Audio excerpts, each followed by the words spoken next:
For 3 years, Isabella Rossi and I had been husband and wife in name only, bound by a contract that felt colder than the Manhattan winters. The day I asked for a divorce, she gave me a curt nod, but I saw a flicker of something, real pain, in her eyes before it vanished. Just then, a mechanical voice echoed in my head. Internal voice system activated. Host's emotional state is highly volatile. Activating audio monitoring of target's internal voice. And then, clear as day, I heard Isabella's cool, collected thoughts, a stark contrast to her icy demeanor. Ethan wants a divorce. I knew this day would come. For 3 years, I've pretended not to care, but every single day has been torture. I never know how much I love him. The basement is filled with every photo I've ever secretly taken of him, all the little things he's used and discarded that I've collected. If he's really going to leave, I'd rather lock him down there than let him go. No, I can't think like that. He can't stand me. I have to let him go with dignity. My hand, gripping the pen to sign the papers, jerked. I stared at the impassive woman across the mahogany desk. Actually, I said, my own voice sounding strange. Let's hold off on the divorce for now. What? A sliver of confusion broke through the icy blue of her beautiful eyes. Her perfectly blank expression almost made me believe I'd imagined the whole thing. I took a deep breath, put the pen down, and tried to find the right words. I suddenly feel like 3 years is a long time. Maybe we should give this another shot. Another shot? Did I hear him right? Or is he just messing with me? Isabella's thoughts came through again, laced with a tremor of hope so raw, almost buckled my knees. I studied her face, still a mask of indifference, but I saw her knuckles turn white where she gripped the folder of legal documents. Ethan, are you sure you're not joking? Her voice was as crisp and cool as ever. Please don't be joking. Please. I don't think I could survive being disappointed a second time. Hearing that silent please sent a wave of complex emotions through me. For 3 years, I'd assumed Isabella, the brilliant CEO, looked down on me, the Shaw family's resident black sheep. I thought she saw me as nothing more than a lazy playboy compared to the sharks she swam with at Rossi Enterprises. Turns out, I couldn't have been more wrong. I'm sure, I said, looking her straight in the eye. Isabella was silent for a few seconds before gathering the divorce agreement from the table. He wants to stay married. Even if it's just on a whim, I have to seize this chance. Suit yourself, she said nonchalantly. But in my head, I heard a symphony of pure joy. That afternoon, I locked myself in the study, trying to process everything. For 3 years, Isabella and I had been two parallel lines, busy with our own lives, our interactions limited to the occasional corporate gala we were forced to attend together. I'd always thought that's how she wanted it. After all, our marriage was just a merger, a strategic alliance between Shaw Industries and Rossi Enterprises. Now I knew the truth. She'd been waiting for me to make the first move. Thinking about her mention of a basement full of my photos, I felt a strange curiosity. The system's voice chimed in again. New objective. Deepen your understanding of your wife's true feelings. Current marriage satisfaction, 20%. Increase this metric, mission rewards. Enhanced business acumen, increased personal charisma, and more. That evening, when Isabella got home, she found me in the kitchen. For the first time in 3 years, I was making dinner. What are you doing? She asked from the doorway, her tone dripping with surprise. Ethan is cooking? In the kitchen? He's never set foot in here before. Making dinner, I said, glancing over my shoulder. I caught a fleeting warmth in her eyes. What do you like to eat? He's asking what I like to eat. That's a first. I'll eat anything he makes, as long as he's the one who made it. Anything's fine, she said, her public face snapping back into place. I brought out 2 bowls of homemade pasta with a simple cherry tomato and basil sauce. Try this. Isabella sat down, elegantly picking up her fork and taking a bite. Honestly, the sauce is a little bland, but he made it for me. It tastes better than anything from a 5-star restaurant. It's okay, she commented, but I saw the corner of her mouth twitch into a tiny smile. By the way, she started, then hesitated. There's a big board meeting tomorrow. If you have time, I want him to come with me. I want him there, but he's never been interested in my work. Will he say yes? I'll go with you, I said, cutting her off. Isabella looked up, her surprise undisguised. You? What? You don't want me there? Of course I want you there. It's all I've ever dreamed of, having you by my side. But the old guard on the board can be brutal. I don't want him to have to deal with them. Tomorrow's meeting might get complicated. The shareholders. Don't worry, I can handle it. I interrupted. I'm your husband. It's my job to support you. Isabella looked down and continued eating, but I saw the tips of her ears turn a lovely shade of pink. He said he's my husband. He said it's his job to support me. Ethan, do you have any idea what those words mean to me? After dinner, we actually sat in the living room together and watched TV. It was a first. Usually, I'd be out with friends, and she'd be locked in her study, working. Ethan, she said suddenly. Yeah. Why did you change your mind? She turned to look at me, her eyes showing a rare vulnerability. Please tell me the truth. Even if it's just pity, I don't care. I just need to know why. I thought for a moment, deciding a version of the truth was best. Maybe I realized that I've never actually tried to get to know you. Know me? Yeah. I want to know who the real Isabella Rossi is. Her inner voice was a soft whisper. If you really want to know me, I'll show you everything. All of it. Even the secrets I've buried so deep. What do you want to know? She asked, her voice a little softer than usual. Let's start with your hobbies, I said. What do you like to do? Isabella considered it. I like to read, listen to music, and secretly follow everything you do, collect every little detail about you. But I can't say that. And what? I pressed. Photography, she finally said. I like photography. It was the first I'd ever heard of it. What kind of pictures do you take? I take pictures of you. You reading in the garden, you laughing with your friends, every unguarded expression that crosses your face. Landscapes, portraits, a little of everything, she answered vaguely. We talked late into the night. Her answers were still brief, but I could feel her trying to open up. Just before we went to our separate bedrooms, I asked, Isabella, if our marriage wasn't just a business deal, what do you think it would be like? She stopped at the foot of the stairs, her back to me, and stood there for a long time. It would be everything I've ever dreamed of. You would love me, and I would love you back without any reservations. We'd live like a real couple, with no walls between us, no misunderstandings. I don't know, she said softly, then walked quickly to her room. Watching her go, I made a decision. Fate had given me this bizarre, impossible chance to hear her heart, and I wasn't going to waste it. Tomorrow's board meeting would be the beginning of everything. The next morning, I was up and dressed in a suit before she even came downstairs. When Isabella saw me, she froze.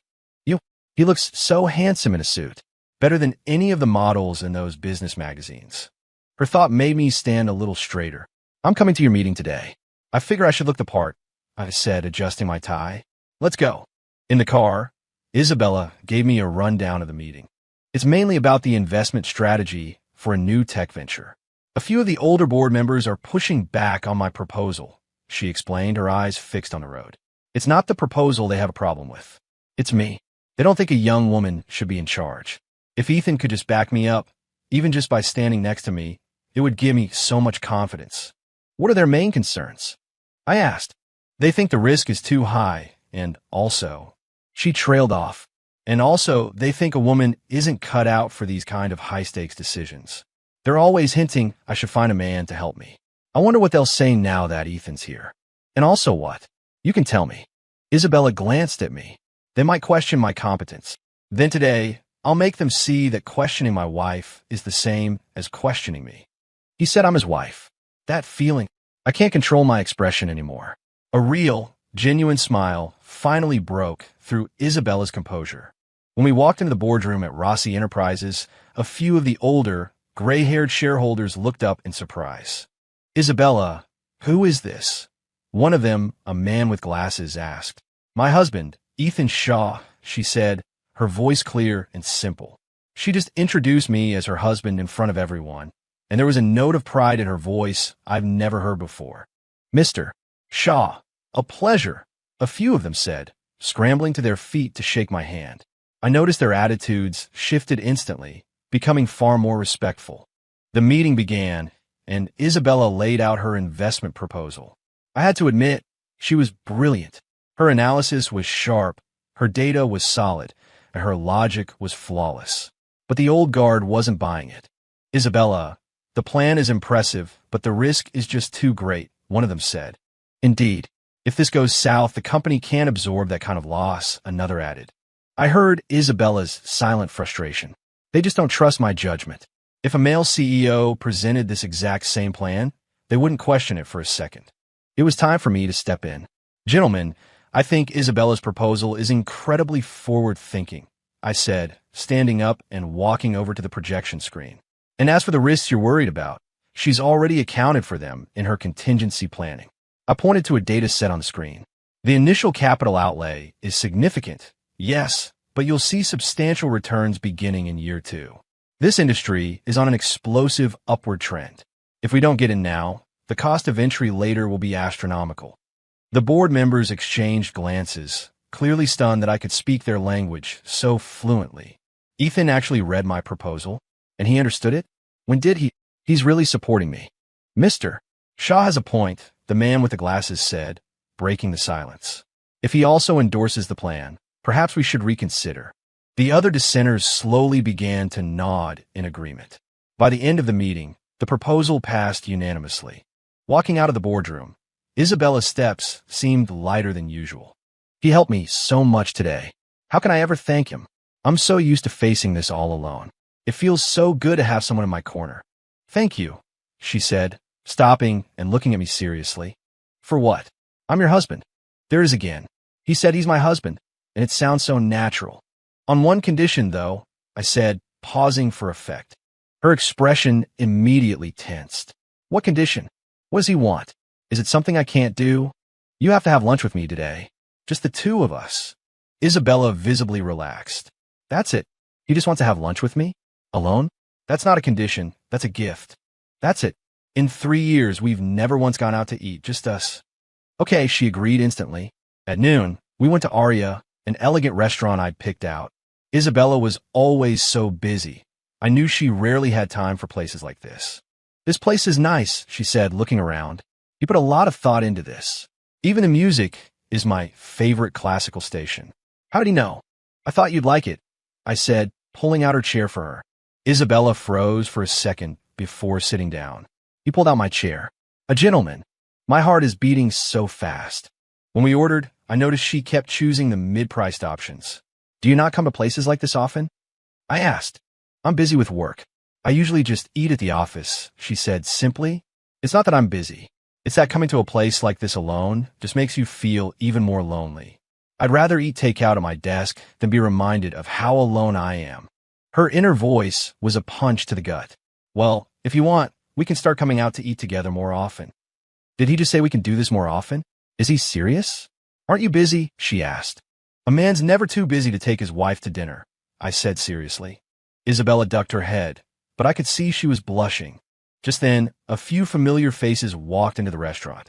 It was a group of my friends, and with them was my ex-girlfriend, Chloe Miller. They all looked shocked to see me sitting with Isabella. Ethan, Chloe said, walking over. What are you doing here? I felt Isabella tense up beside me. It's his ex-girlfriend. She's so much prettier than me, and so much more outgoing. Does he still have feelings for her? Having lunch with my wife, I said calmly, and I reached over and took Isabella's hand. She jumped slightly, but didn't pull away. He took my hand, and he called me his wife right in front of her. Chloe's smile faltered. You too. You look happy. We are, I said, looking right at Isabella. Right, honey? Isabella's face was practically on fire, but she nodded. He called me honey. It was probably just for show, but I'm so happy I could burst. Chloe got the hint and left, allowing us to finish our lunch in peace. Thank you for that, Isabella said quietly. For what? I was just telling the truth. The truth? Was he telling the truth when he said we're happy? Ethan, do you have any regrets? She asked suddenly. Regrets about what? Marrying me, she said, her voice barely a whisper. You could have been with someone you actually liked. Someone like Chloe. Someone who's a better fit for you. I'm just a workaholic who doesn't even know how to flirt. I put down my fork and looked at her. Isabella, I have never regretted marrying you. Really? Really? I said, pausing for a beat. My only regret is that we wasted 3 years. A look of pure disbelief flashed in her eyes. He said he regrets wasting 3 years. What was he trying to say? In that moment, I decided to go all in. Isabella, if I said I wanted to start our marriage over, for real this time, would you be willing to? The fork slipped from her grasp, clattering against the plate. Start over? Does he mean he wants a real marriage? What? What do you mean start over? She asked, her voice trembling. I mean, I want to be your real husband. Isabella didn't speak for a long time. I could hear the war raging in her mind. He wants to be my real husband. That's been my dream for 3 years. But what if this is just an impulse? What if he changes his mind and regrets it later? Do you need time to think about it? I asked gently. No, she said, looking up, her eyes filled with a resolve I'd never seen before. I'm willing. I waited too long for this moment. No matter what happens, I have to try. The atmosphere in the house that night was completely different. Before, we would have retreated to our separate wings. Tonight, we both lingered in the living room. Neither of us wanted to be the first to leave. Ethan, Isabella said, breaking the comfortable silence. Yeah. If we're going to start over, shouldn't we? Get to know each other better. I want to know everything about him. What he likes, his past, his dreams. Of course. I sat down on the sofa next to her. What do you want to know? What's your dream? She asked, her expression serious. The question caught me off guard. As the heir to Shaw Industries, my life had been mapped out for me since birth. Business school, a cushy job at the company, eventually taking over the family empire. That was the plan. I've never really thought about it. I answered honestly. What about you? I want to make Rossi Enterprises a global powerhouse, she said, her eyes shining. I want to shut up everyone who thinks a woman can't run a major corporation. There's another dream, one I can't say out loud.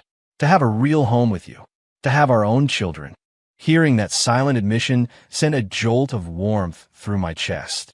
Then my new dream, I said, is to help you achieve yours. Isabella just stared at me, her eyes filled with a mix of disbelief and gratitude. He wants to help me achieve my dream. This man, I'm falling so hard.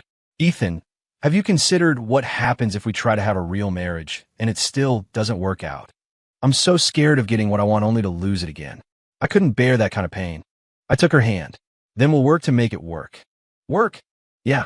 We'll learn to understand each other, to compromise, to love, I said, pausing. Are you willing to work on it with me? He said, learn to love. Is he saying he might learn to love me? I am, she whispered, her voice firm. The next day was Saturday, and I suggested we go out somewhere. Where to, she asked. You pick. Anywhere you want to go. Anywhere I want to go. The place I want to go most is that little cafe on the bluff overlooking the river, the one with the view of the whole city at night. But I'm afraid to say it. He'll think it's childish. We could just drive around, she said. How about that cafe on the bluff in Jersey? I hear the view of the city at night is amazing. Isabella looked at me, stunned. How did you know about that place? He mentioned that exact spot. Does he like it there, too? A friend recommended it. Said it's a great place for couples. I said, making sure to emphasize the word couples. Isabella blushed again. A place for couples. Is he saying that's what we are now? That afternoon, we drove out to the cafe.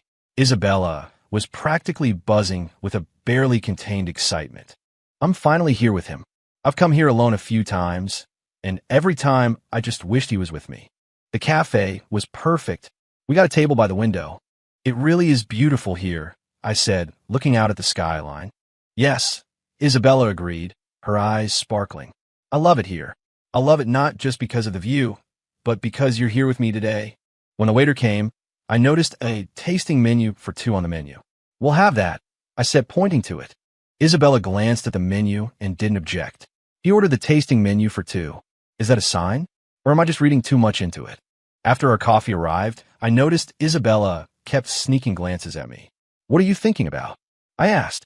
Nothing, she said, quickly looking away. I'm thinking about how handsome you are, especially when you're being serious. And I'm thinking about how all of this feels too good to be true. Isabella, can I ask you a personal question? What is it? Have you ever been in a serious relationship? She paused, then shook her head. No. How could I have been? I've been in love with you since high school, even though you didn't know who I was back then. That revelation hit me like a ton of bricks. She liked me since high school? Why not? You're brilliant. You're beautiful. I'm sure you've had guys lining up. I never met anyone I liked, she said simply. More accurately, I met him, but he didn't like me back. And now, I asked boldly, is there anyone you like now? Isabella looked at me, her expression a mix of emotions. He's sitting right in front of me, but I can't say it. Yes, she finally whispered. Can you tell me who it is? I asked, already knowing the answer. It's you, you idiot. I can't say right now, she said, her cheeks turning the color of a ripe apple. I couldn't help but smile. All right, I'll wait until you're ready to tell me. As dusk fell, the city across the river began to light up. Isabella was leaning against the window, watching the view, and I realized how beautiful her profile was in the soft light. Ethan, look over there, she said, pointing to a sea of lights. It's beautiful, I said, but I was looking at her. He said it's beautiful. Is he talking about the view, or? I can't let myself get carried away. Isabella, I said her name. She turned to face me. I had a really good day today. Me too. This is the happiest I've been in 3 years. Me too, she said, and then she smiled. It was the most beautiful smile I had ever seen. On the drive home, a comfortable silence settled between us. As we pulled into the driveway, Isabella said, Ethan, thank you for today. Don't thank me. We'll have plenty of days like this from now on. From now on. He said from now on. Does that mean we have a future? We stayed up late again, just talking in the living room. She was much more open than the day before, and I was discovering a witty, funny side to her I never knew existed. Are you tired? She asked, noticing me stifle a yawn. A little. You should get some rest, she said, standing up. I'm heading up too. We walked up the grand staircase together and parted ways at the top of the landing. Good night, Ethan, she said softly. Good night, Isabella. I said her first name, not her full name, just her name. She stopped in her tracks, then hurried to her room without another word. He called me Isabella, not Ms. Rossi, not Isabella Rossi, just Isabella. I love the way it sounds when he says it. Lying in bed, I replayed the entire day in my mind. The system's voice chimed. Congratulations, host. Merit satisfaction has increased to 45%. Wife's affinity for host has increased significantly. Next objective. Make your wife feel truly loved. It looked like my efforts were paying off, but I realized my feelings for Isabella were no longer about completing a mission. Her strength, her vulnerability, the warmth she hid beneath that icy exterior. I was falling for her. Maybe I was already in love. On Monday morning, for the first time ever, I offered to drive Isabella to work. You don't have to. I can drive myself, she said automatically. I'd love for him to drive me, but I don't want to be a bother. I insisted. Besides, it's on my way. She didn't argue. In the car, I noticed she was wearing a little more makeup than usual. Big meeting today? I asked. No, it's just, she stammered. I just wanted to look pretty for you. But that's too embarrassing to admit. Just what? I prodded. Nothing, she said, turning to look out the window. As we neared her building, my phone rang. It was my assistant. Mr. Shaw, your father wants you at the main office this morning. I hung up, annoyed. Work thing? Isabella asked, a note of concern in her voice. I hope it's nothing bad. My dad wants me at the office. Probably wants to assign me some new project I don't care about. He doesn't like working for his family? I thought all heirs love that kind of life. You don't like working at the family company? She asked. It's not that I like it or dislike it. It just feels empty, I said, trying to find the right word. There's no sense of accomplishment. I know exactly how that feels. That's why I have to prove myself. You could always say no. Say no to Robert Shaw. I gave a bitter laugh. You have a higher opinion of my spine than I do. Isabella was quiet for a moment. If you wanted, you could come work for me. I stared at her, shocked. What? What did I just say? Did I just offer him a job? Will he think I'm trying to take advantage of him? I mean, if you really don't want to be at Shaw Industries. Her voice trailed off. You let me work at your company? Of course I would. Then we could be together every day. But he might think I'm just using our relationship. Of course. You're incredibly capable. You proved that at the board meeting. Her words warmed me. I'll think about it, I said. When we arrived at the Rossi Enterprises Tower, I got out and opened her door for her. Mr. Shaw. A couple of her employees were walking by and looked surprised to see me. Good morning, I said with a polite nod. Isabella's face flushed slightly, but she looked pleased. He got out to open my door, and he was polite to my employees. Now, the whole company is going to know we're on good terms. I have to go, she said softly. Okay, I'll pick you up tonight. He said he'll pick me up tonight. In that case, you don't have to, I want to, I said, cutting her off. Isabella, just nodded and hurried into the building, her walk a little bouncier than usual. On the drive over to Shaw Industries, I kept thinking about her offer. Working at her company. It was a surprisingly appealing idea. In my father's penthouse office, he was waiting for me. "Ethan, you're here," Robert Shaw said, putting down a file. "Dad, you wanted to see me. Sit," he said, gesturing to the chair across from his massive desk. "I want to talk about your professional future." Here we go again, I thought. "The company is expanding into the European market. I want you to head up the project." "The European market?" "Yes.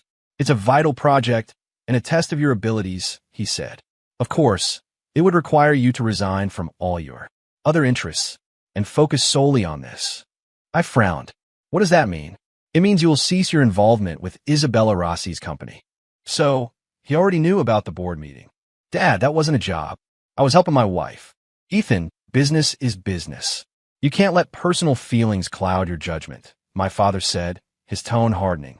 "Besides, your marriage was a business alliance, an alliance that has served its purpose." "What are you talking about?" I said, my voice rising. "I'm saying perhaps it's time for the two of you to go your separate ways." I shot to my feet. "What did you just say?" "Ethan, Isabella is an impressive woman, but she's far too ambitious. She's not a suitable wife for the Shaw family heir," he said, his eyes cold. "The miller's youngest daughter, Chloe, on the other hand. She's sweet from a good family. A much better match." And there it was. "Dad, I'm not divorcing Isabella," I said, my voice dangerously low. "Ethan, think carefully. This is about the future of this family. The family's future shouldn't be built on the back of my misery." My father's face darkened. "Are you really going to defy this family for a woman?" "Yes," I said without a shred of hesitation. "Then don't blame me for what comes next," he said coldly.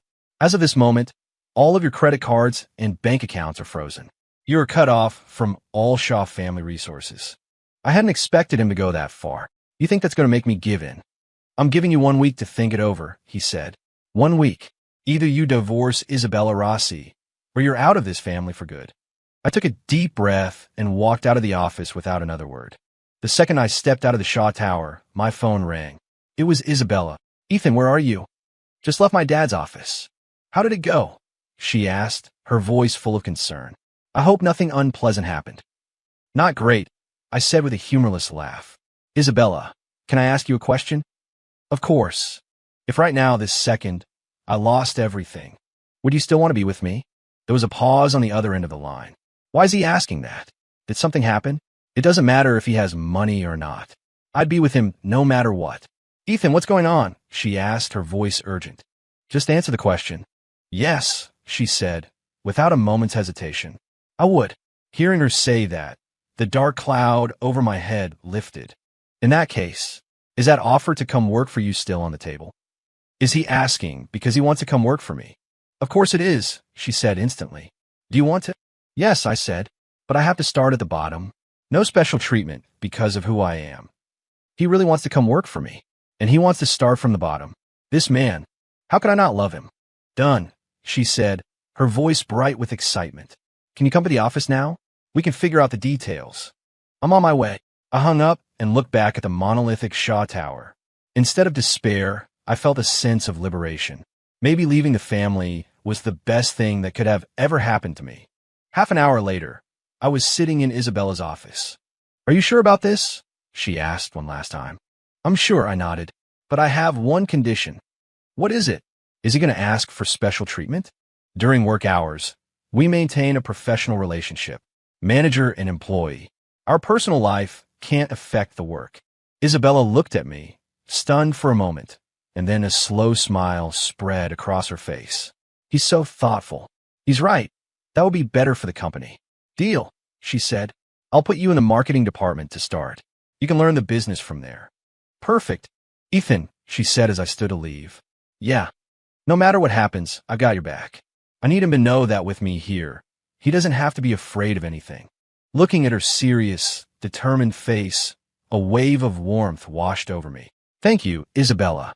In that moment, I knew it wasn't just falling anymore. I loved her, not just for her beauty or her brains, but for her kindness and her unwavering support. Whatever came next, we would face it together. The next day, I officially became an entry-level analyst in the marketing department of Rossi Enterprises. To avoid any accusations of nepotism, I even changed my last name, going by Ian Vance. My new colleagues only knew me as the new guy. "Ian, this is your desk," my new boss, Mark Davis, said, pointing to a standard cubicle. "Thanks, Mark," I said politely. The woman at the next desk, Sarah, glanced at me and whispered to her friend, "The new guy is cute. Wonder if he has a girlfriend." If only they knew I was married to the CEO. My first morning was spent organizing client data, which was tedious but not difficult. At lunch, I deliberately avoided Isabella and went to the employee cafeteria with my new coworkers. "So, Ian, where did you work before this?" Sarah asked from across the table. "A small boutique firm.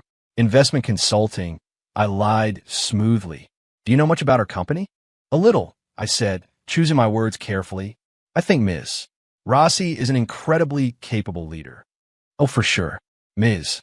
Rossi is a legend in this industry," Sarah said, her eyes shining with admiration. "To build a company this big at her age and be that gorgeous? It's insane. Are they talking about me?" Suddenly, Isabella's inner voice popped into my head. I looked up and saw her walking past our table with a tray of food. "Ethan seems to be fitting in well. He's getting along with his colleagues." She gave me a brief, professional glance and went to sit at an empty table on the other side of the room. "Whoa, Ms. Rossi is eating in the cafeteria today," Sarah said, shocked. "She always has lunch delivered to her office. I just wanted to see how he was doing, and maybe hear what people were saying about him." That afternoon, Mark gave me my first real assignment. Follow up with a major potential client. "This guy is tough," Mark warned me. "We've had 3 different people try to land this account, and they all failed. Give it a shot." I looked at the file. It was a large manufacturing firm in need of investment consulting. A quick look at their financials showed me the problem was cash flow management, which happened to be my specialty. I scheduled a meeting for that afternoon. "Hello, I'm Ian Vance from Rossi Capital," I said, extending my hand. The client, a man in his 50s named Mr. Chun, looked annoyed. "Another new guy? Is your company even serious about this?" "Mr. Chun, I understand your frustration," I said sincerely, "but I promise you, this time will be different." For the next hour, I laid out a detailed analysis of his company's financial situation and proposed a concrete, actionable solution. Mr. Chen's expression slowly changed from irritation to surprise, and finally, to respect. "Kid, your analysis is spot on," he said, shaking my head. "You've got the account." It was past 7 when I got back to the office. Most people had already left, but the light in Isabella's office was still on. "Ethan isn't back yet. I hope he didn't run into any trouble." I knocked on her door. "Come in." "Ms. Rossi, here is the signed contract from the Chin Corporation," I said, placing the folder on her desk. Isabella looked up at me, her eyes wide with astonishment. "You closed it?" "Yes." He closed it on his first day. The account that our veteran sales reps couldn't land. He got it. "Good work," she praised, her tone strictly professional. "Thank you, Ms. Rossi," I said, playing my part. "How did you convince him?" she asked, her curiosity getting the better of her. I gave her a brief summary of the meeting. "He really is gifted. No wonder he was so helpful at the board meeting." "Very good. Keep it up," she said with a nod. "Ms. Rossi, you should go home, too." "It's getting late," I said. "I still have some files to get through. Actually, I was just waiting for you to get back. I wanted to know how your first day went." "Well, I'm heading out," I said, turning to leave. I paused at the door. "Get some rest, Ms. Rossi." Isabella looked up, surprised, then nodded. "You too." The next day, the news of the Chin contract caused a stir in the office. "Ian, that's amazing," Sarah gushed. "Landing a huge account on your first day. Just beginner's luck," I said modestly. Mark was looking at me with newfound respect. "Ian, how would you feel about leading a project team?" Just then, Isabella's assistant appeared. "Ian, Ms. Rossi would like to see you in her office." My colleagues all stared at me with envy. Wow, summoned by the CEO on his second day. Impressive. When I got to Isabella's office, she was with a middle-aged man I didn't recognize. "Ian, I'd like you to meet Mr. Lee from Southgate Capital," Isabella said. "A pleasure, Mr. Lee," I said politely. "Mr. Lee is interested in a partnership, but he has some reservations about our proposal," she said, looking at me. I'd like you to share your thoughts. For the next half hour, I engaged in a deep discussion with Mr. Lee, addressing his concerns and highlighting the mutual benefits. By the end, he was happily signing the partnership agreement. Isabella, this young man on your team, is truly exceptional, Mr. Lee said before he left. Once he was gone, it was just the two of us. Ethan, you? She almost slipped up. Ms. Rossi, in the office. Please call me Ian, I reminded her gently. Right, I almost forgot. Good thing he reminded me. Ian, your performance has exceeded all my expectations, she said. Thank you for the opportunity, Ms. Rossi. He's so naturally gifted at this. How'd I never see it before? I'm creating a new division for strategic investments, she announced. And I want you to lead it. What do you think? Isn't that moving a little fast? I said, concerned. The others might have objections. He's so considerate. He isn't just taking the promotion for granted because of our relationship.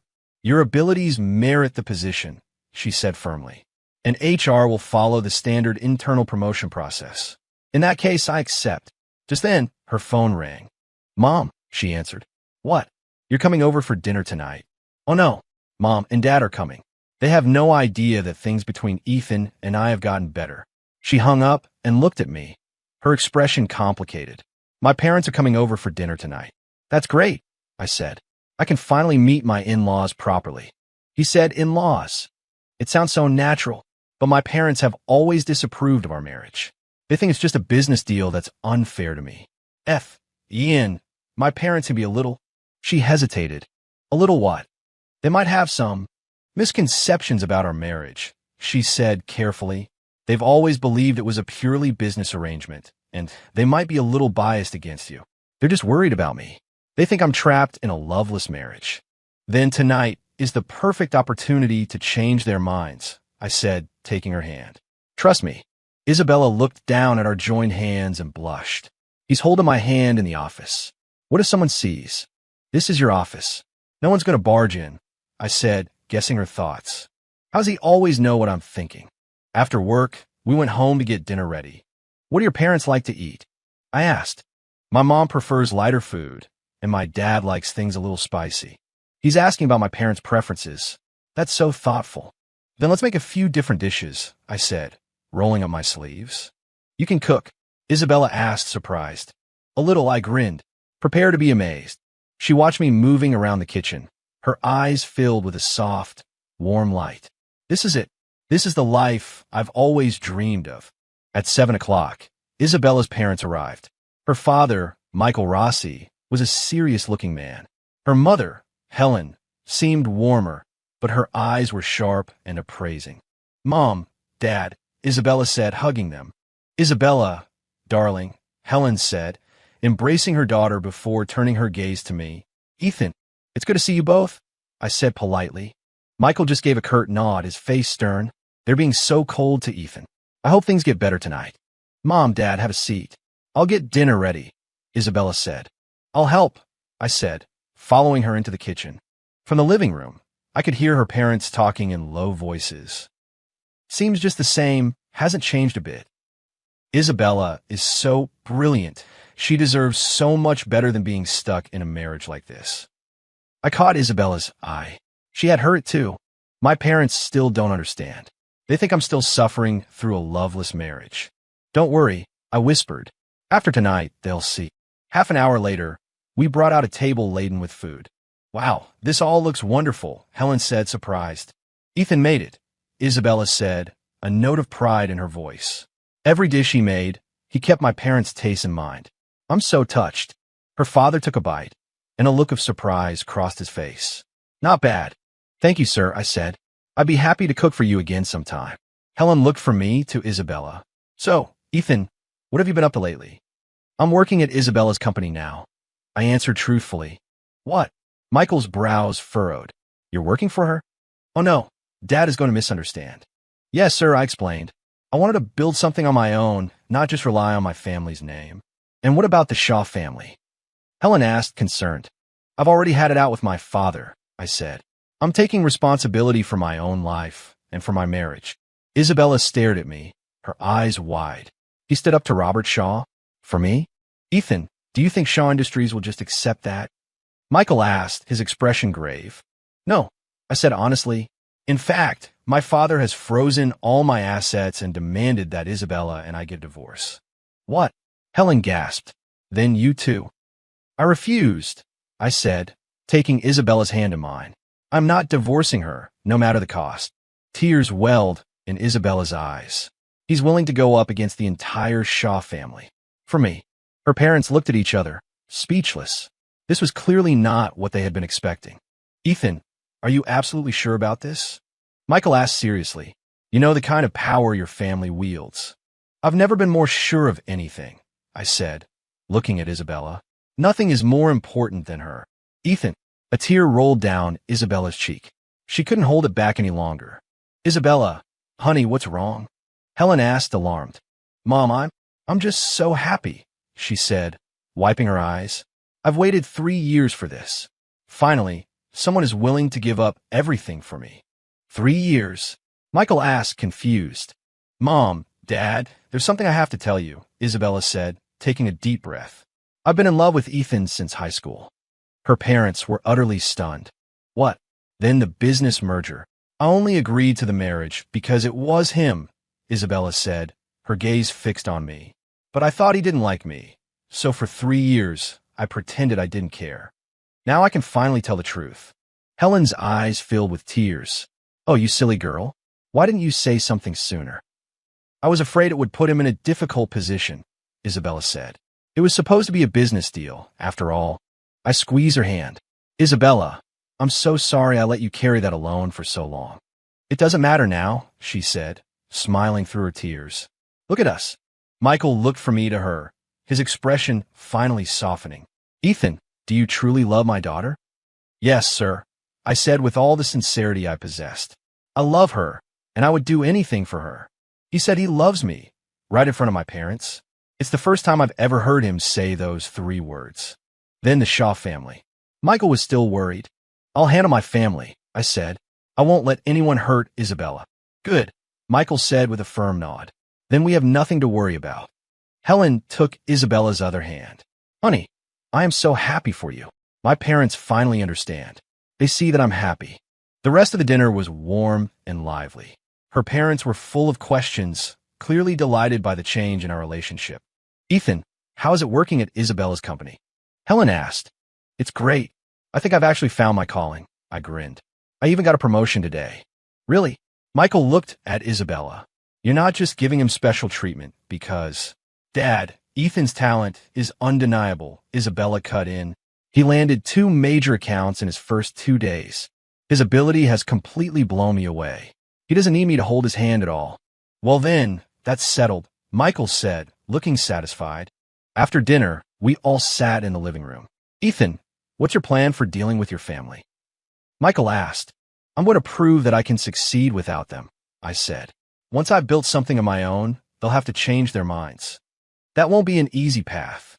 I'm not afraid of hard work, I said, looking at Isabella, and I have the best support system in the world. He said I'm his best support system. That makes every struggle worth it. Good, Michael said, standing up. It's getting late. We should be going. As I walked them to the door, Helen pulled me aside. Ethan, thank you for making our daughter so happy. It's my job. You be good to her. She's a wonderful girl. I will be Helen. After her parents left, Isabella leaned her head on my shoulder. Tonight was perfect, she whispered. My family's blessing, my lover's support. I feel like the luckiest person in the world. Yes, it was, I said, kissing her forehead. Isabella, thank you. For what? For loving me. For supporting me. For giving me the courage to face anything. Isabella looked up at me, her eyes shining. Ethan, I think this is what love is supposed to feel like. Yeah, I said. I think you're right. That night, we fell asleep in each other's arms. I knew there were still challenges ahead, but as long as we were together, there was nothing we couldn't overcome. The next morning, as Isabella and I arrived at the office, we found several black sedans parked out front. What's going on? Isabella frowned. Before we could figure it out, several men in dark suits approached us. Mr. Shaw, your father would like you to come with us, one of them said respectfully. My stomach sank. My father was using force. I'm not going anywhere, I said. Mr. Shaw, please don't make this difficult for us, the man said, his tone still polite, but his stance unyielding. Isabella stepped up beside me. Who are you? Robert Shaw sent people to the office to grab Ethan? Is he trying to threaten me? Ms. Rossi, we're from Shaw Industries Security, the man explained. Mr. Shaw just wants to have a word with his son. And if I say no, I challenged. Then we'll have to follow the chairman's orders. As he spoke, more men got out of the cars, surrounding us. A crowd of employees was starting to form, whispering and pointing. We can't deal with this here, Isabella said, her voice calm and steady. Ethan, go with them. I'll be right behind you. I can't let Ethan face Robert Shaw alone. That old fox is too cunning. Isabella, trust me, she said, squeezing my hand. I won't let anything happen to you. I knew she was right. A scene here would damage the company's reputation. Fine, I said to the guards. I'll go with you. Half an hour later, I was back in my father's penthouse office. He sat behind his desk, his face like stone. Ethan, I gave you a week. It's been 2 days, and you've already gone crawling to Isabella Rossi's company. It was my choice, I said firmly. Your choice, he scoffed. Do you really think you can accomplish anything without this family? At least I can prove myself. Prove yourself. He stood and walked to the window. Ethan, you're so naive. This world will eat you alive without the Shaw name to protect you. Just then, the office doors swung open. Isabella strode in, followed by several older men I didn't recognize. Mr. Shaw, my apologies for the intrusion, Isabella said coolly. My father turned, and when he saw the men with her, his expression hardened. Mr. Sterling, Mr. Davenport, what are you doing here? I realized then that these weren't just any men. They were titans of industry. Isabella brought these heavy hitters with her? What is she planning? Robert, Isabella invited us. One of the men said, We heard you had some issue with her company. You've been misinformed, my father said, his tone shifting to one of forced politeness. This is a simple family matter. A family matter? Another man chimed in. Sending security to another company's headquarters to drag someone out doesn't seem like a family matter, Robert. Isabella came to my side. Ethan, are you okay?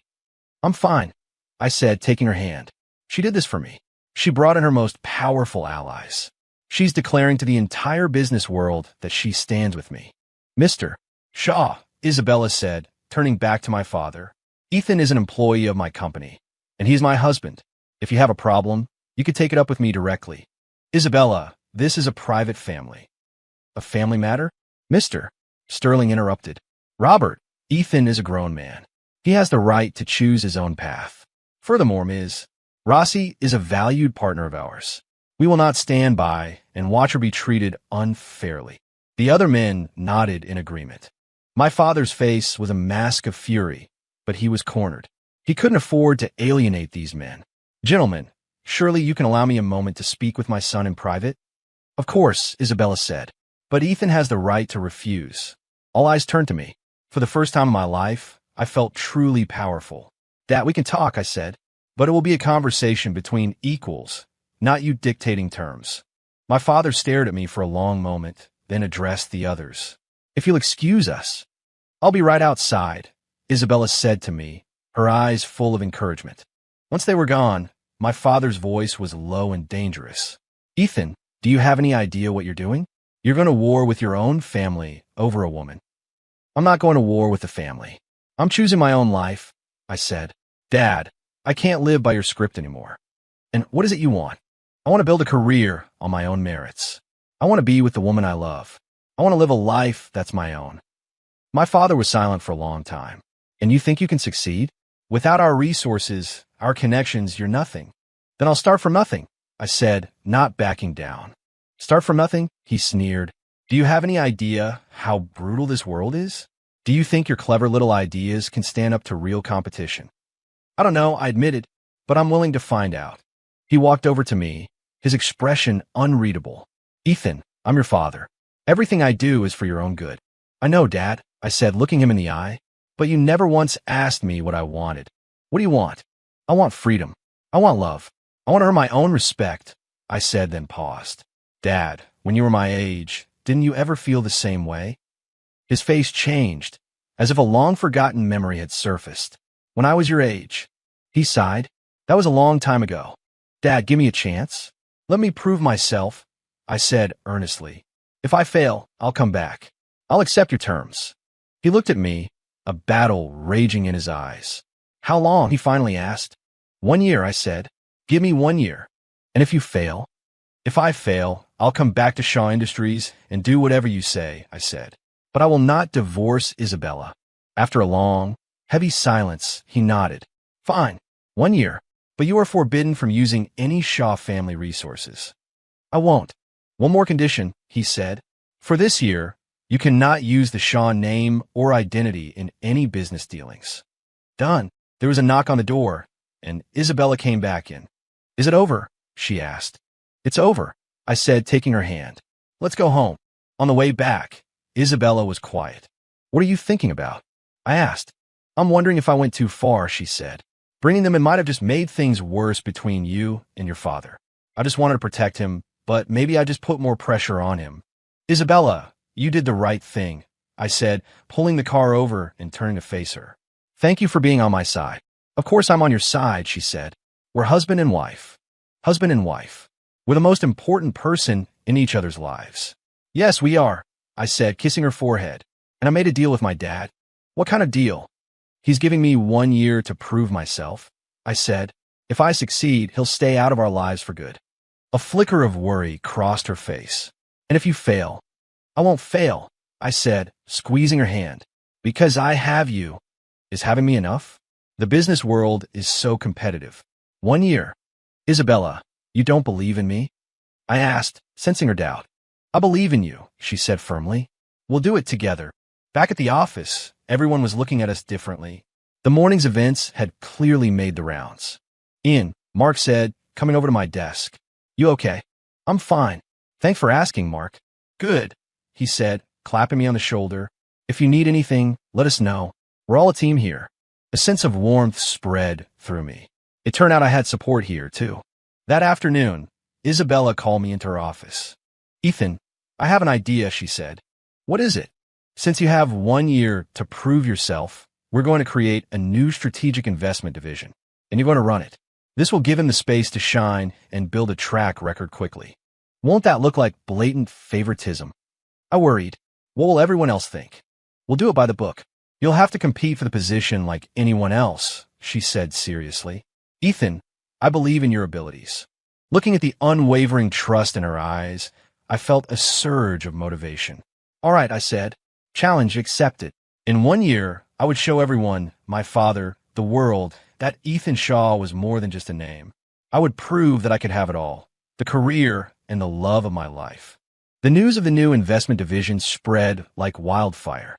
As Isabella had planned, the company announced an internal competition to select the division head. Ian, are you going to apply? Sarah asked curiously.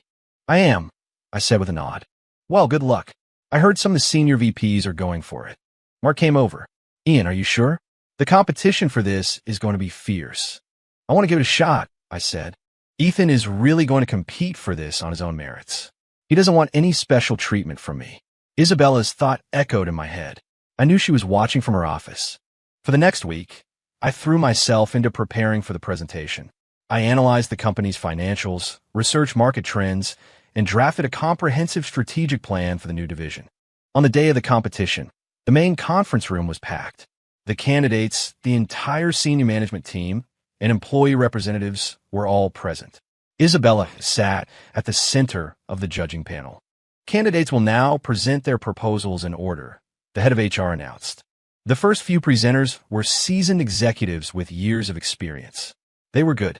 When it was my turn, I could feel the tension in the room spike.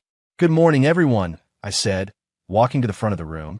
My name is Ian Vance, and today I'm going to share my strategy for the new strategic investment division. For the next 20 minutes, I laid out my plan in meticulous detail, from market analysis and risk management to team building and performance targets. My goal, I concluded, looking directly at the panel, is to achieve a 25% return on investment in the first year, 30% in the second, and stabilize above 35% by year 3. A stunned silence fell over the room. Those numbers were ambitious, even for a top-tier firm. Ian, that's a very bold target, one of the VPs said. Are you confident you can achieve it? I am, I said without hesitation. I've already identified several potential projects with expected returns of over 30%. Could you be more specific? For the next 10 minutes, I detailed several investment opportunities one had researched, spanning from renewable energy and AI to biotech and advanced manufacturing. His analysis is so professional. He sounds nothing like a newcomer. Hearing Isabella's inner voice, I knew I had won them over. Thank you, Ian, the HR director said. The panel will now deliberate. Half an hour later, the decision was announced. After careful consideration, the panel has selected the new head of strategic investments, Ian Vance. The room broke into applause, though some of it was clearly reluctant. Congratulations, Ian, Mark said, shaking my hand. Honestly, I didn't think you'd pull it off. Thanks for the support, Mark. Isabella approached me, her expression professional. Ian, congratulations. Thank you, Ms. Rossi, I replied, but in her eyes I saw pure pride and love. He did it. He earned this position entirely on his own. I'm so proud of him. That evening, the company hosted a party to celebrate the new division. I was the center of attention, constantly shaking hands and accepting congratulations. Ian, you were brilliant, a colleague from finance said. Even our top analysts were impressed with your project breakdowns. Thanks. Just then, I saw Isabella standing alone in a corner, swirling a glass of wine. I should be happy to see Ethan surrounded by so many people, so why do I feel a little jealous? I made an excuse and slipped away from the crowd, walking over to her. Ms. Rossi, what are you doing all alone over here? I murmured. Just watching you work the room, she said lightly. It's quite a show. The truth is, I just wanted to talk to him for a minute, but I can't make it obvious. Want to get some air? I suggested. It's getting loud in here. She glanced around and nodded. We took the elevator to the rooftop terrace. The night air was cool and refreshing. Ethan, you were incredible today, she said, her voice softer now. You're the one who gave me the chance. No, she shook her head. That was all you. To be honest, even I was blown away by how professional your plan was. He's really making me see him in a new light. Maybe he actually can prove himself in a year. Isabella, can I ask you something? I said, looking at her. What is it? If I really succeed at this, will you be proud of me? She paused, then nodded. Of course I will. I'm already proud of you. Whether you succeed or fail, you're the best in my eyes. And what if I fail? You won't, she said firmly. And even if you did, I'd be right here with you. I couldn't help it. I pulled her into my arms and held her tight. Isabella, I'm so glad I have you. He's hugging me at the office. What if someone sees? No one's up here, I whispered. How do you always know what I'm thinking? She murmured in my chest. Because I know you, I said, kissing the top of her head. Just like you know me. The next day, I started my new role. Isabella assigned me 3 of the company's brightest young analysts. Mr. Vance, here are the project files you requested, my new assistant Leo said. Thanks, I said. And please call me Ian. Right, Ian. I quickly learned that being a manager was a whole different ballgame. I wasn't just analyzing projects, I was managing a team, handling logistics, and putting out fires. Our first big investment was a $2 million stake in a renewable energy startup.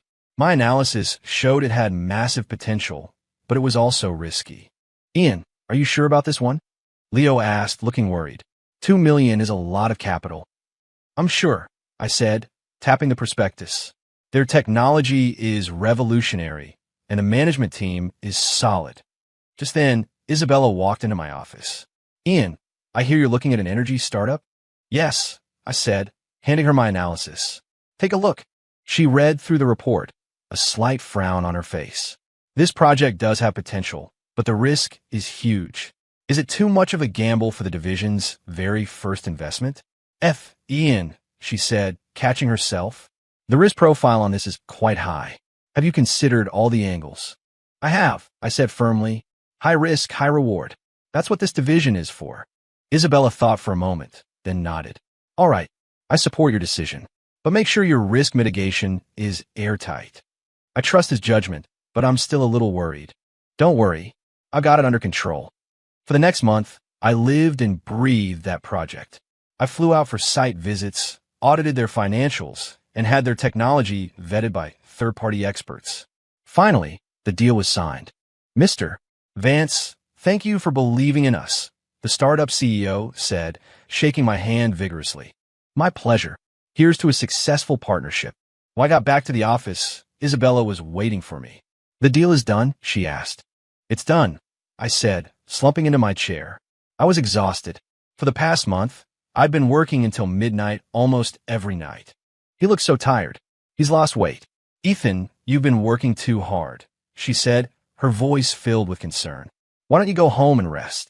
I still have a few things to wrap up, I said, rubbing my temples. Isabella came up behind me and began gently massaging my shoulders. Relax, she said softly. You've done great. Seeing him work this hard makes me feel so proud, but it also breaks my heart. Isabella, do you think I can really do this?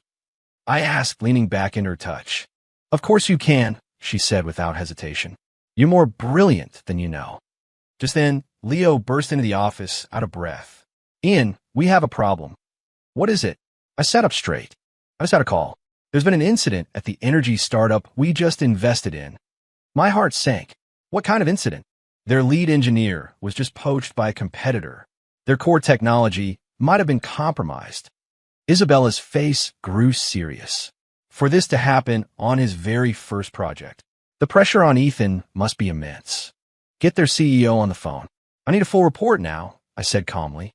For the next few hours, I was on the phone, gathering information. The situation was worse than I thought. Not only was their tech at risk, but their funding pipeline was also in jeopardy. Ian, what do we do? Leo asked, his face pale. I stared at the documents on my desk, my mind racing. Get our legal team on the line. I want to know our options for recourse, I said. At the same time, start reaching out to our contacts in the tech sector. We need to find them a new technical partner. Isabella stood by silently listening. His ability to manage a crisis is even better than I expected. He's calm, methodical. It was 10 o'clock by the time I had handled the immediate fallout. That's all for tonight, I told Leo. We'll follow up in the morning. After he left, it was just me and Isabella. Ethan, are you okay? She asked softly. I'm fine, I said, forcing a smile. Just a little tired. He must be under so much pressure for his first project to go sideways like this. This kind of thing happens, she said comfortingly. Investing is always a risk. No one has a perfect track record. I know, I nodded, but it was the first one. If it fails, it won't fail, she cut me off. And even if there are problems with this project, you have others. I need to find a way to help him get through this. Isabella, thank you, I said, taking her hand. With you here, I feel like I can handle anything. The next morning, I got some good news. Our lawyers had found a legal angle to pursue, and a European tech firm I had contacted was interested in a partnership. Really? Leo asked, his eyes wide. Yes. The immediate crisis is over, I said, breathing a sigh of relief. Over the next few days, things started turning around. Not only did we solve the technology issue, but the startup also secured a major government grant. Ian, you're a genius, Leo said, full of admiration. You turned a complete disaster into a win. It was just good luck, I said modestly, but I knew it was more than that. The crisis had taught me more than any business school class could have.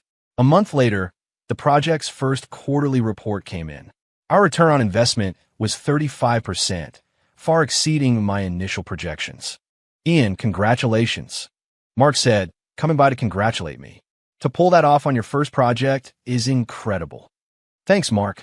The news spread through the company, and the new investment division earned a new level of respect. After work, Isabella called me to her office. Ethan, I'm so proud of you, she said sincerely. He actually did it.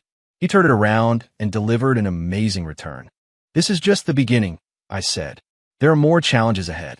I know you can handle them, she said, standing and walking over to me. Ethan, you've changed.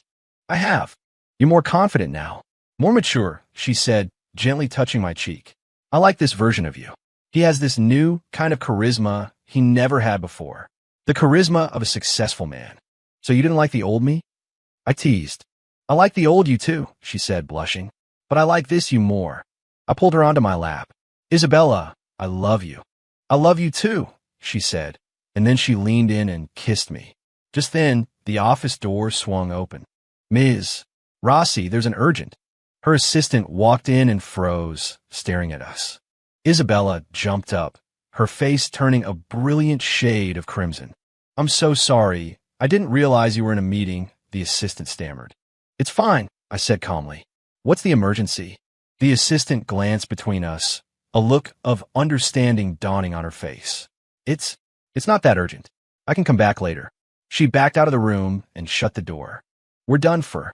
Everyone's going to find out, Isabella said, mortified. What are people at the office going to say about us?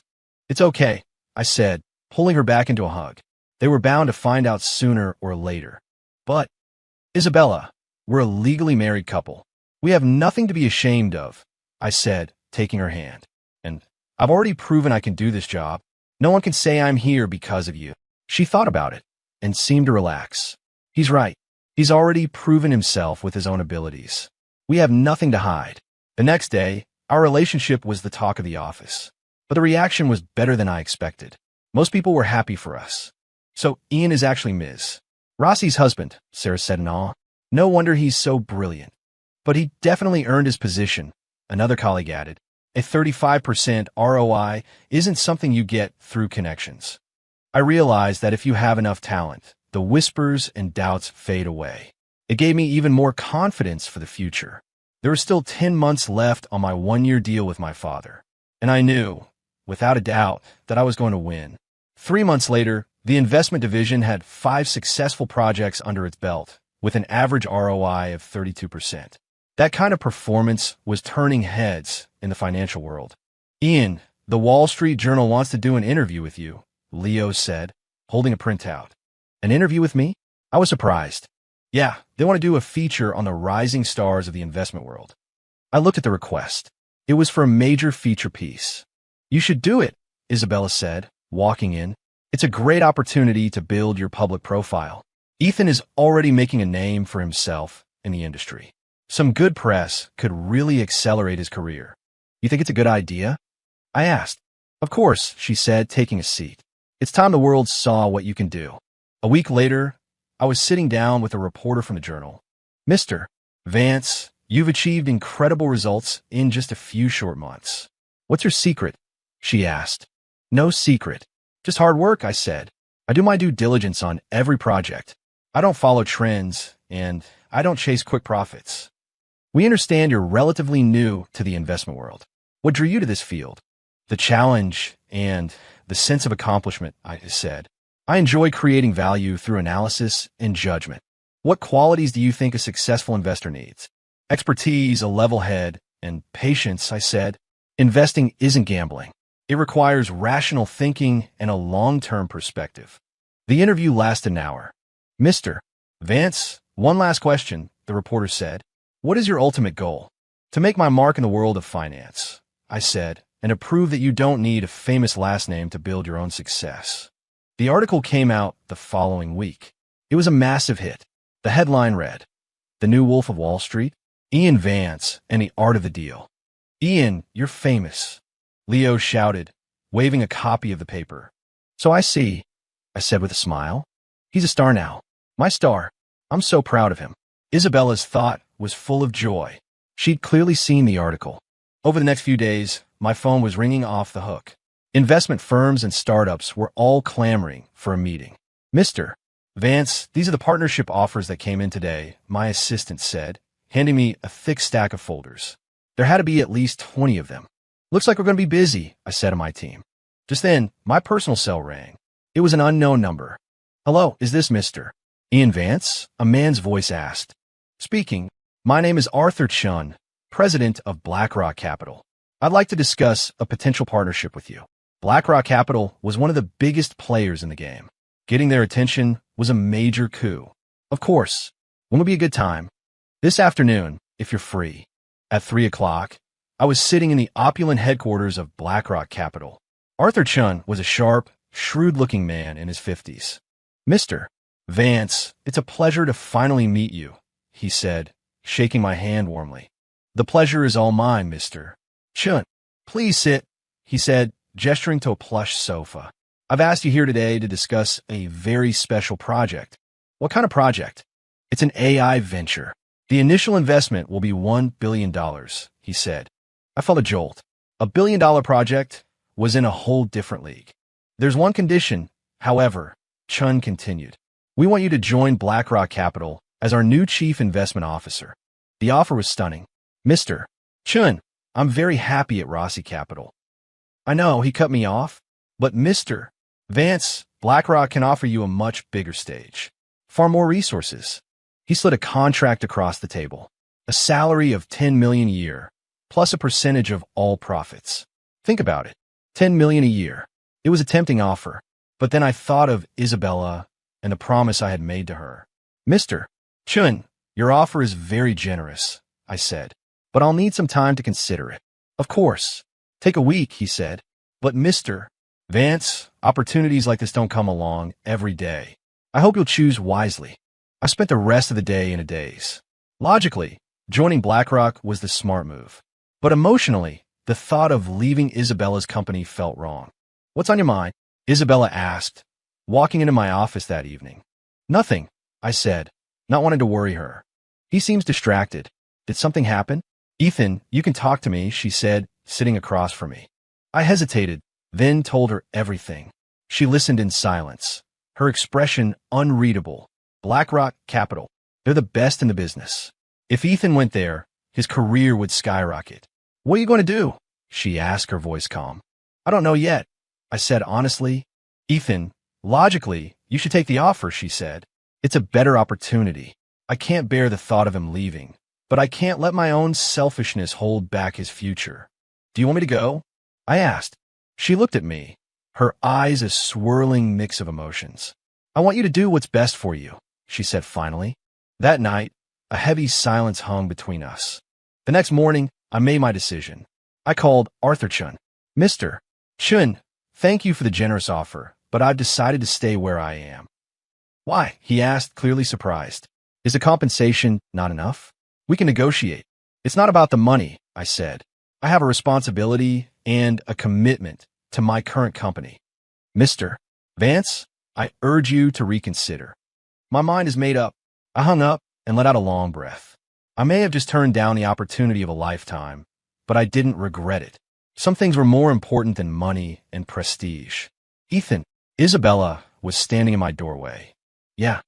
You turned down BlackRock? He turned down such an amazing offer. Was it because of me? I did. I nodded. Why? She asked, walking towards me. Because I feel like what I'm doing now has more meaning, I said, looking her in the eye. And besides, I'm kind of attached to the CEO. Tears welled in Isabella's eyes. He gave up that opportunity for me. How can I ever repay him?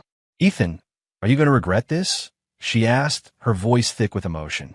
Never, I said, taking her hand, because I have something far more valuable right here. What's that? Your love, and the empire we're building together. She fell into my arms, sobbing. Ethan, I love you, she cried.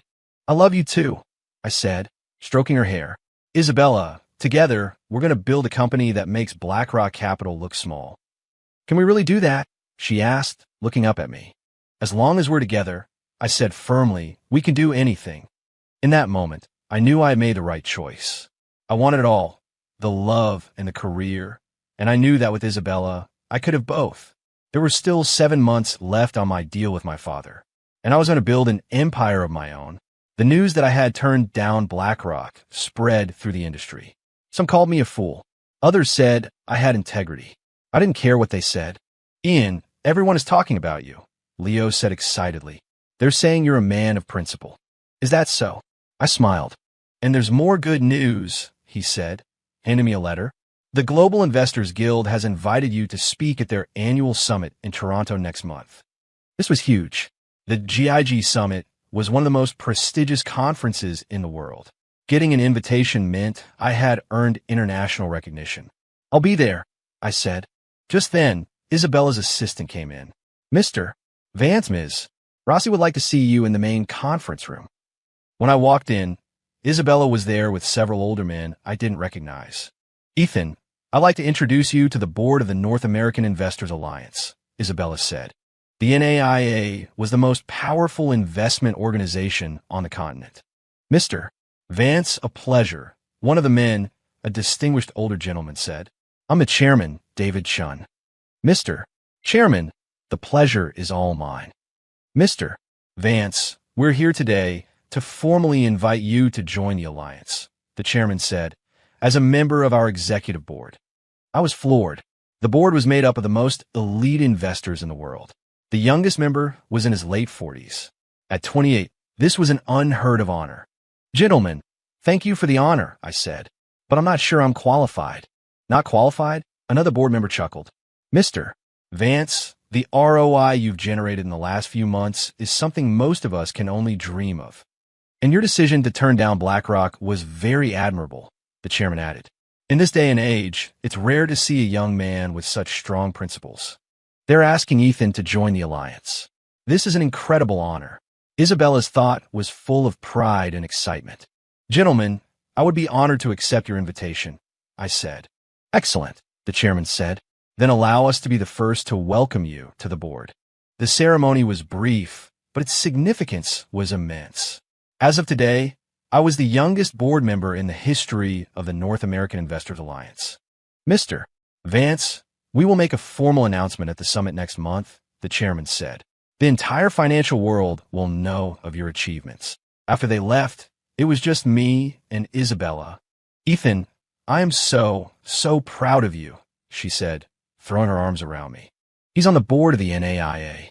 I never could have imagined this level of success for him. It's all because of you, I whispered in her ear. No, this was all your hard work, she said, looking up at me. Ethan, you are truly amazing.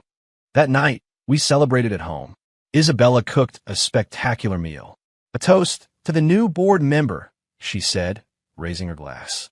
And a toast to the beautiful CEO who made it all possible, I said, clinking my glass against hers.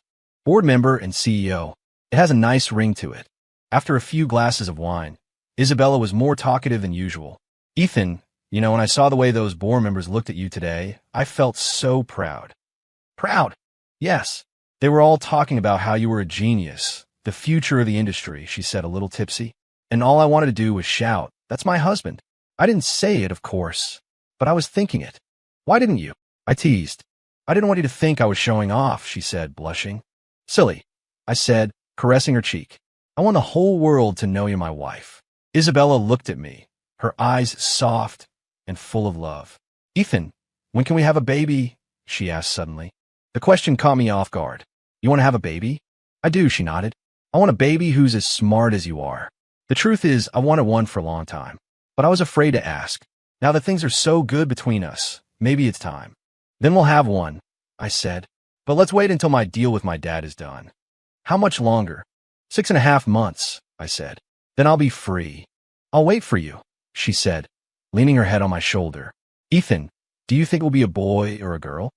Either would be perfect, I said, wrapping my arm around her. If it's a boy, I'll teach him business. If it's a girl, I'll teach her to be strong.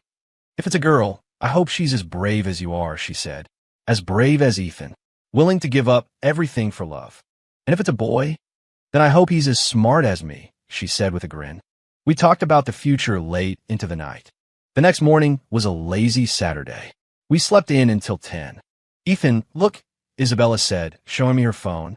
It was a news alert. 28-year-old investment prodigy Ian Vance becomes youngest board member in NAIA history. The article already had over 1 million views.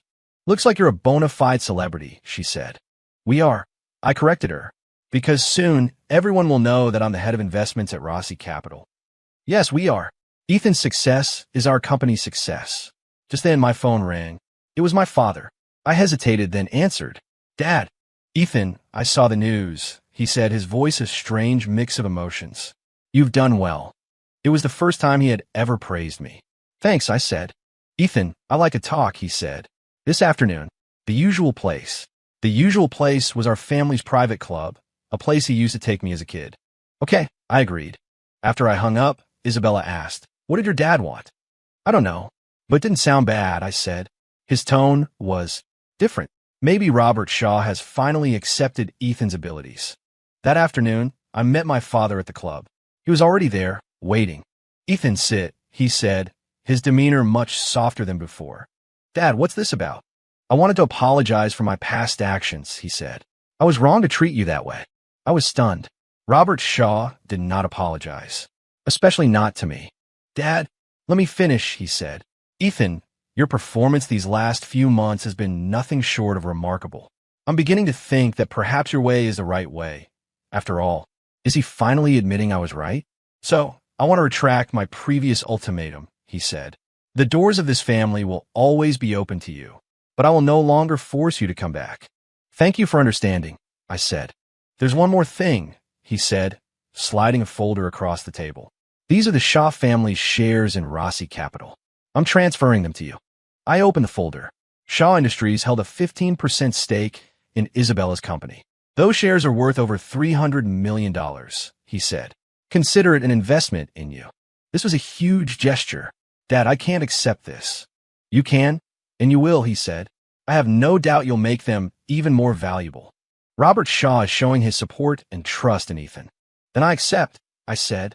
Ethan, I have one last request, my father said. What is it? Bring Isabella home for dinner. It's time I got to know our daughter-in-law properly. I was moved.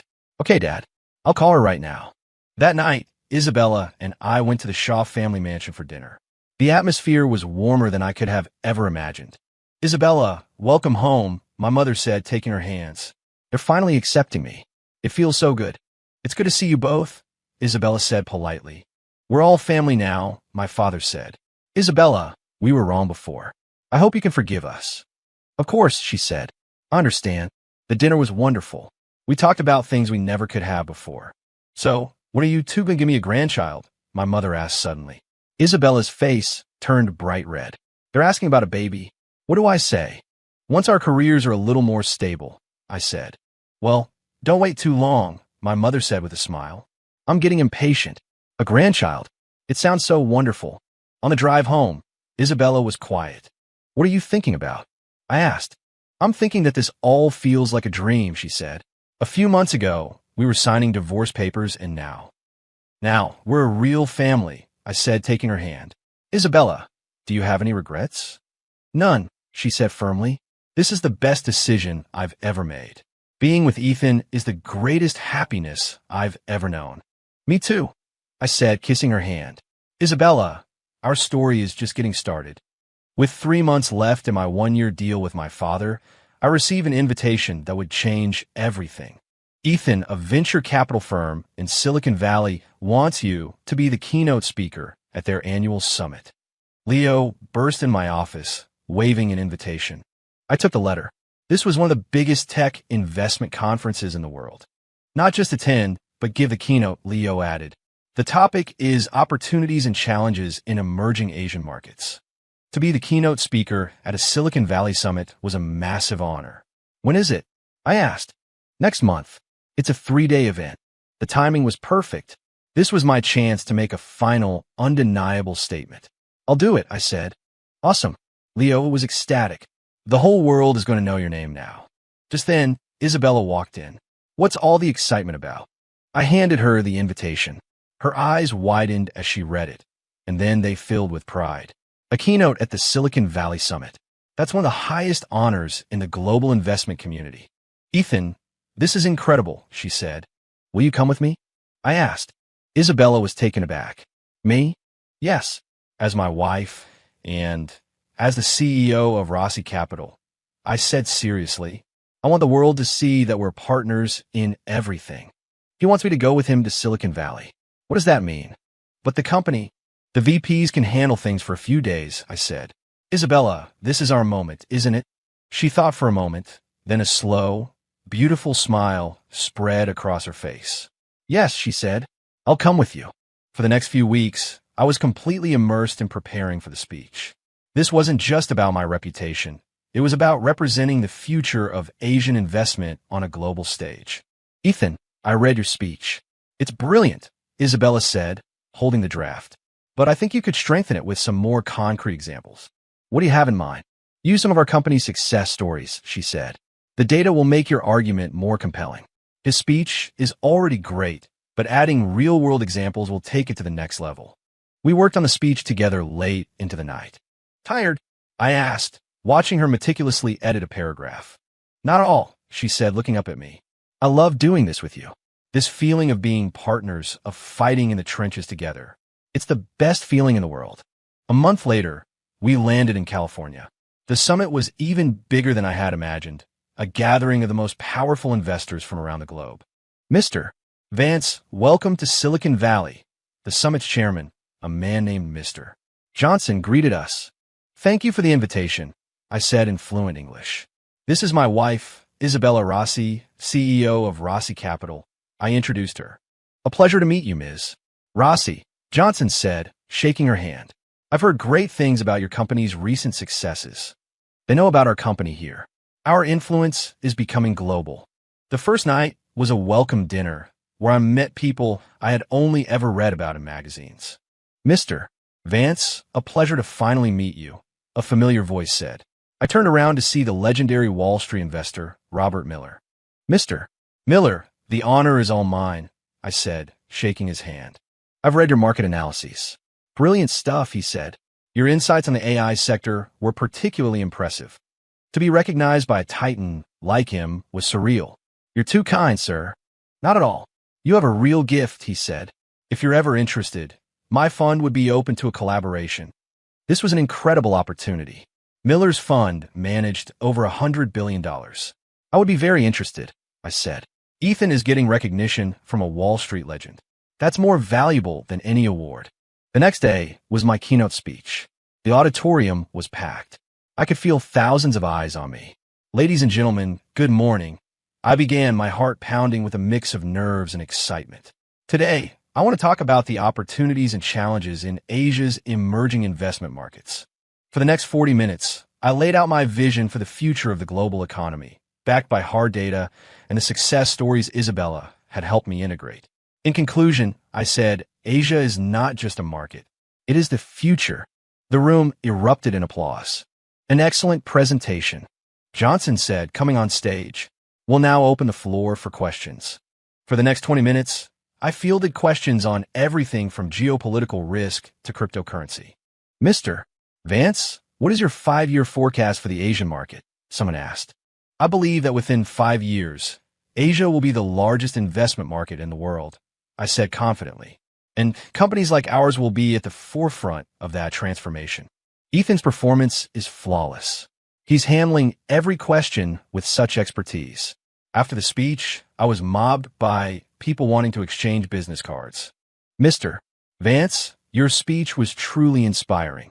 An investor from Europe said, I would love to discuss potential collaborations. Of course, here's my card. Back at the hotel, Isabella and I were both buzzing with adrenaline. Ethan, you were absolutely masterful today, she said, her eyes shining. You had the entire room captivated. Seeing him on that global stage, so confident and brilliant. That's my husband. It was a team effort, I said, pulling her into a hug. Isabella, do you know how many international firms want to partner with us now? At least a dozen. Really? Really, I said, showing her a stack of business cards. These are some of the biggest names in the world. Isabella looked at the cards, her expression one of awe. These are the firms we used to look up to, and now they won't work with us. Ethan, what does this mean? She asked. It means we're going global, I said. It means we're about to become a major international player. At the closing ceremony on the third day, I was presented with the Emerging Global Investor of the Year award.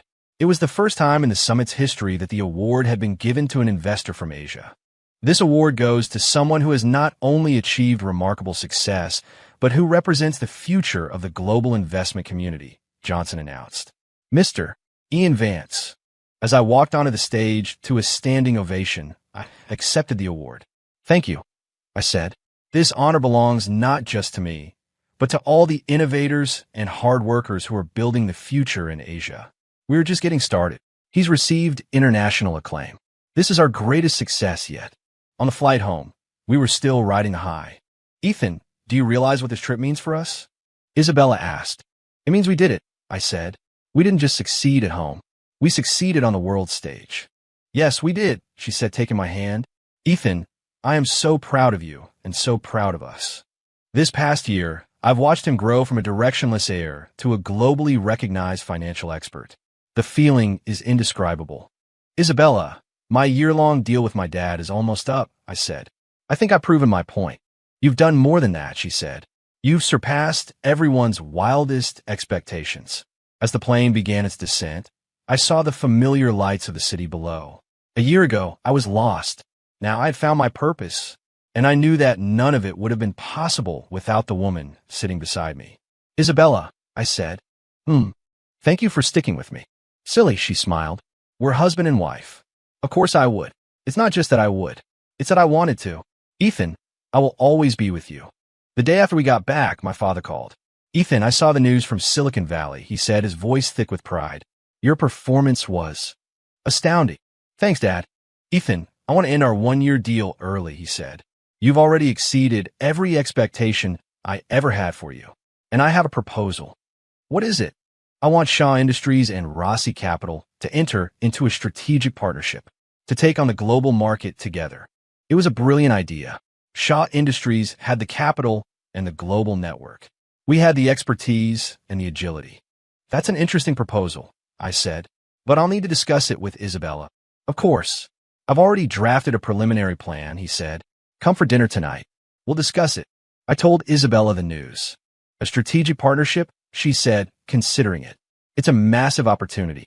The power of Shaw Industries is immense. A partnership could accelerate our growth exponentially. What are you worried about? I asked, sensing her hesitation. I'm worried about maintaining our company's independence, she said honestly. Shaw Industries is a giant. I don't want to get swallowed up. We won't, I said, taking her hand. I'll make sure it's a partnership of equals. That night, at the Shaw Mansion, my father laid out his plan. Shaw Industries will provide the capital and the network, he said.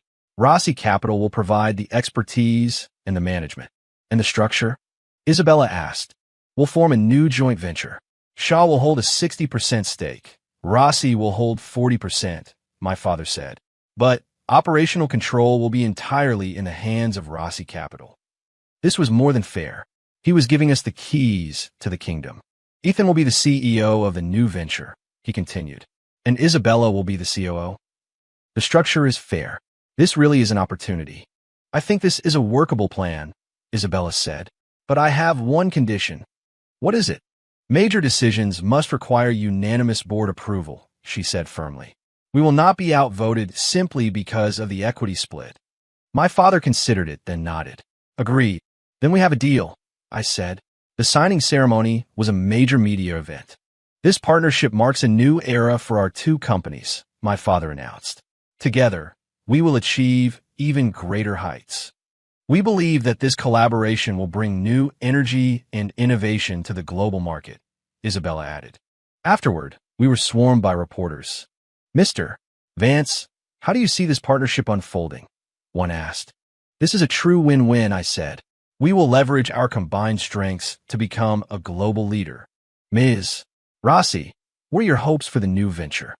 I expect us to become the most successful international investment firm in Asia, she said, her voice full of confidence. This partnership is the start of a new chapter for us. That night, we threw a huge celebration. To Mr. Vance, Mark toasted me. Thanks, Mark, for everything. You're an international superstar now, Leo said, beaming. We're all so proud of you. Looking at all the people who had supported me, I felt a deep sense of gratitude. To all of you, I said, raising my glass. Thank you for believing in me. I couldn't have done it without you. Cheers, the room shouted. Later, I pulled Isabella out onto the balcony. What are you thinking about? She asked. About this past year, I said, looking out at the glittering city. A year ago, we were about to get a divorce. I know, she said, leaning her head on my shoulder. Who could have imagined this? This past year, we've gone from a marriage of convenience to a true partnership, from strangers to soulmates. Isabella, if you could do it all over again, would you still choose me? I asked. In a heartbeat, she said without hesitation. Ethan, you're the best thing that ever happened to me. Not just the best thing, the happiest thing. Me too, I said, kissing her forehead. Isabella, I love you. I love you too, she said, looking up at me. Ethan, is this just the beginning of our story? Absolutely, I said, and it's only going to get better. Just then, I heard a faint chime in my head. Congratulations, host. All objectives have been completed. Marriage satisfaction, 100%. You have successfully transformed your marriage of convenience into a true partnership of love. System mission complete. Powering down. May you and your wife live happily ever after. And then silence. The system was gone, but it didn't matter anymore. We didn't need it. We had learned to hear each other's hearts without any help. Ethan, what are you thinking? Isabella asked, noticing my faraway look. I was thinking about our future, I said. Isabella, remember when you asked about having a baby? I remember, she said, blushing. What about it? I think it's time, I said seriously. Our company is stable. Our family is happy. Isabella looked at me, her eyes shining with unshed tears. Are you sure? I've never been more sure of anything, I said, pulling her close. I want a child with you. I want a real family. Then let's have one, she said, hugging me tightly. Oh, Ethan, I'm so happy. From the party inside, we could hear the sounds of laughter and celebration. A year ago, we were two strangers bound by contract. Now, we were partners in every sense of the word, about to start a family of our own. Our story had been more incredible than any novel, and it was a story we had written ourselves together. And